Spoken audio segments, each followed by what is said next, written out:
देखो, यूजीसी ने जो नियम बनाया है समानता का, उच्च शिक्षा शिक्षण संस्थानों में यूजीसी के द्वारा ये नियम बनाया गया है, सभी बच्चों को समानता के आधार पर देखा जाए।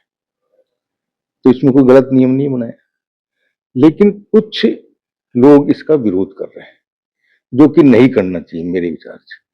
क्योंकि जब ईडब्ल्यूएस को आरक्षण मिला था, तो एससी, एसटी और ओबीसी के किसी व्यक्ति ने इसका विरोध नहीं किया था।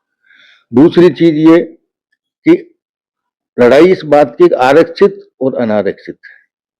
तो ईडब्ल्यूएस भी आ गया, ओबीसी भी आ गई, एससी भी आ गया, एसटी भी आ गया। तो इन आरक्षित व्यक्तियों को, बच्चों को जो पढ़ रहे हैं, इनको जो अमीर लोग हैं, अमीर लोगों के जो बच्चे वहां पढ़ते हैं शिक्षण संस्थानों में, वो इनको थोड़ी सी हीन भावना से देखते हैं और इन पे फप्तियां कसते हैं। तो कई केस लंबे समय से आ रहे हैं। कई बच्चों ने आत्महत्या कर दी, कई बच्चे छोड़ के चले गए। तो इस चीज को भगाने के लिए फिर ये नई चीज आने की बात है कि यूजीसी ने ये कहा कि भाई समानता के आधार पर ऐसा नियम होना चाहिए जिसमें एक कमेटी बने, कमेटी में मेंबर होंगे। अब कुछ लोगों की ये मांग है कि भाई हमारा वहां प्रतिनिधित्व नहीं है। हम भी इस बात को स्वीकार करते हैं, मैं भी इस बात को स्वीकार करता हूं कि जहां तक प्रतिनिधित्व की बात है, तो वो मांग आप रखो कि भाई एक व्यक्ति ईडब्ल्यूएस का भी कमेटी में होना चाहिए। एससी होगी, एसटी होगी, ओबीसी होगी, ईडब्ल्यूएस होगा।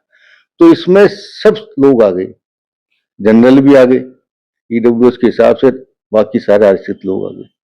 तो सबको फायदा पहुंचाने वाला नियम है।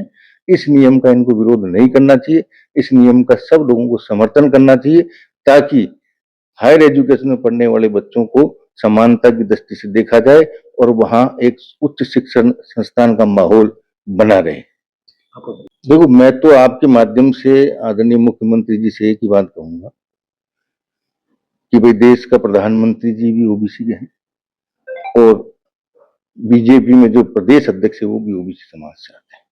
तो पहली तो मांग यही करूंगा कि ओबीसी के लोगों के लिए, ओबीसी वर्ग के लिए कल्याणकारी योजना बनाए, ताकि ओबीसी के लोगों को, ओबीसी के छात्रों को, जो शिक्षण संस्थानों में ओबीसी के जो छात्र पढ़ते हैं, उनके लिए एक ऐसी स्कीम लाई जाए कि ओबीसी के गरीब बच्चों को छात्रवृत्ति मिले।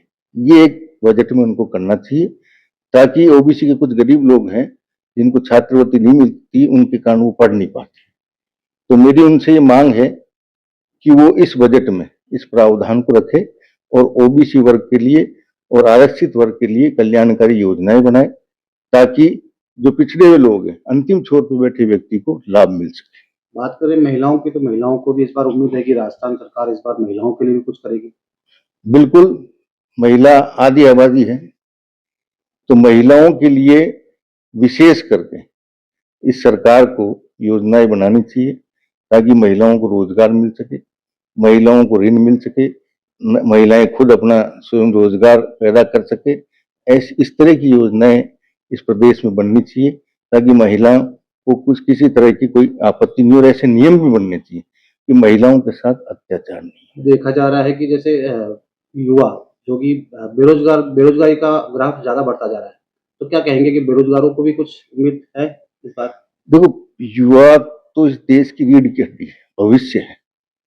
तो युवा लोगों के लिए तो हर स्तर पर सरकार को सोचना चाहिए। आज युवा बेरोजगार हो रहे हैं, तो उनके लिए नौकरियों की व्यवस्था सरकार को करनी चाहिए।